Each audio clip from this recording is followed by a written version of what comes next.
police band will play, the army band, choirs will sing, the president will sing to it, but you'll not get a single shilling. Kenya Kwanza, is one of the defaulters. Tumekuwa na shughuli hapa ya wasanii, maybe tell us more about it. Yeah, so ni consultation imekuwa ikitake place kutoka asubuhi. CS amekuwa hapa na stakeholders pia kutoka MCSK, Prisk Camp, na umekuwa hata na wale wanaitwa Parak wa Pubs and Restaurants Association of Kenya, kumekuwa na Communications Authority. Wote wanashughulika na mambo ya wanamuziki na artists kwa jumla. CS anashughulikia mambo ya youth, sports na arts. Kwa hivyo yote yamejumlishwa pale mpaka mambo ya film. So wamekuwa wakiangalia ni mambo gani ambayo yanafanya industry yote kama kuzembea na kurudi nyuma. Na kushughulika na yale ambayo tunaweza kufanya mpaka hizi sekta zote zikaanza kusisimka tena. So kumekuwa na kudiscuss zile challenges na successes na kuona tunaweza izindua vipi tena. Now, first, truly you've done a big mistake because you could have introduced him as the president. Because he once vied for the president. I'm still vying because I was not given a chance. Okay. The referee became a player. Very true.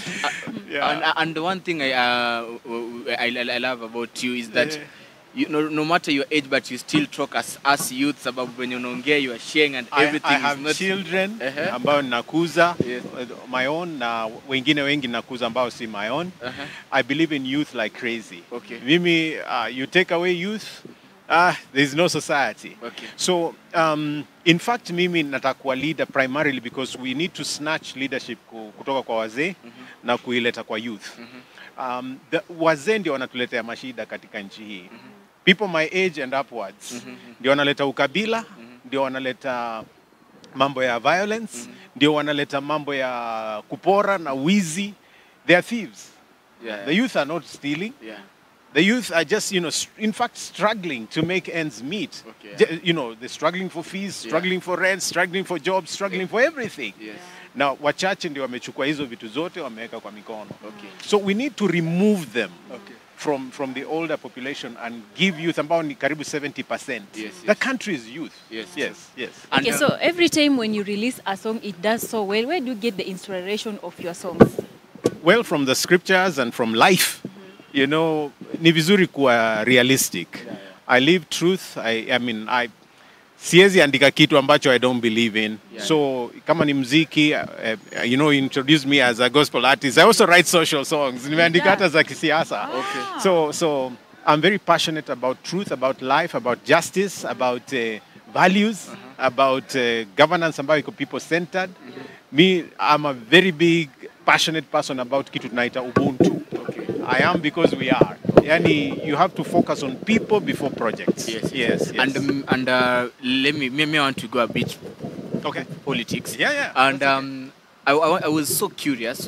Why did you start with the presidency seat? I did not start with presidency. I ran in 2013 for governorship. People just, mainstream media inadanganya watu sana.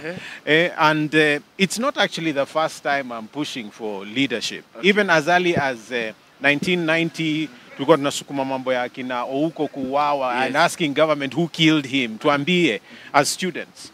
I was part of pushing for the multi-party democracy. Watu hawajui wananiona tu na huniachi na enda nasi. But I've been in that space for a while. I was part of the constitutional discussions, the 205 na 2010. So I'm not coming into this now. Shida ni kwamba for especially someone like me living with disability, you look at me and you dismiss me first. That's what Chebukati did. He thinks siwezi kuwa na degree, niko na 2-3 hivi. So there's a lot in my vision, and there's a difference between seeing and vision. So unakuwa set aside before you are listened to. And then on the other hand, unaulizwa maswali ya kishenzi kama how will you inspect the guard of honor and so on.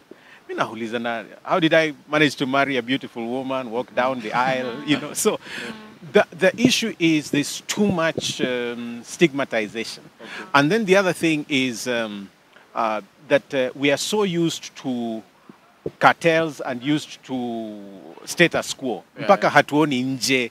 So we reduce everything to two people, Raila and Ruto. I mean, I was there with a totally different way of looking at things. Okay. But I never made headlines as such. So it's time for Kenyans to know that tukiendelea na hizi option mbili, hakuna mahali tunaenda. True. Yeah, because... Okay. Yeah, there's nowhere we're going unless we start afresh, unless we re-establish the system. Because the same people ndio wametuletea shida. In fact, even if you put in Azimio now, you'll still have problems. Na mtalia bado, because they are using the old style of politicking and leadership. Yes. So tukiangalia wasanii wengi ambao wamekuja hapa, most of them are gospel artists. Does it mean gospel artists ndio wako affected sana na historia nini? No, I don't think they are all gospel artists. Nimekuwa na, you know, veterans like Amunga in there, you know, Musaimo and his Mwigerekanyo and all these. So it's not just gospel artists, but we also have film guys, you have people in fashion, with people in theater and acting. So, ni wengi, yeah. Yes, sir. The president, it's on record that the current president's favorite song, na hata inapleiwa na band ya Kenya Army katika parades, Playwa siku ya inauguration. How do you feel about that? And has the president tried to reach you out, maybe one input yako kwa government itakuwa gani kabla ya 2027? Okay, so those are two different questions. So let's talk about the song. Okay. I really am humbled to see the song used by so many different people. People love it. The problem is, and that is what we've been talking about in there, that it does not translate to royalties.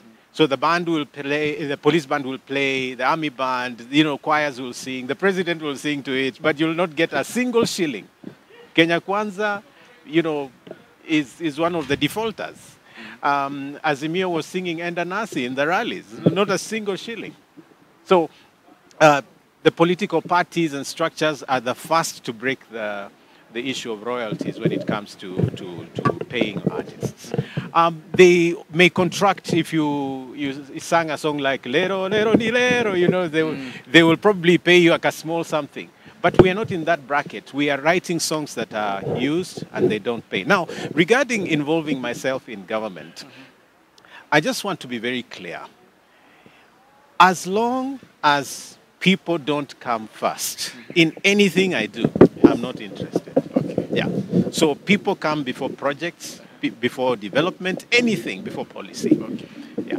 And let me ask, so far so good, the current president, he's maybe 2 to 3 months right now. What maybe do you love that he has done, or what maybe don't you love that he has done? We're still assessing. We need to give him maybe another month so that he can complete his 100 days. Okay. But almost everything that he promised, he has flopped on. You know, reducing the standards of living. Instead, everything is going up.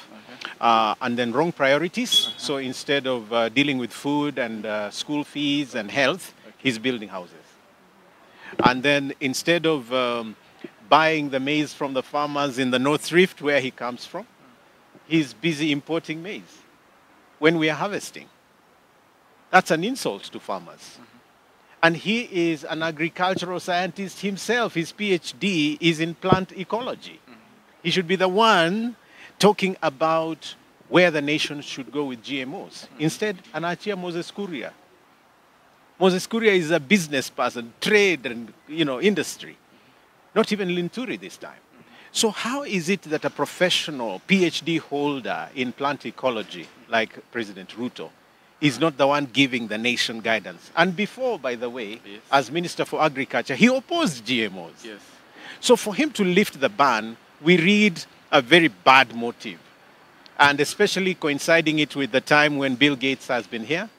I smell a global agenda. Okay.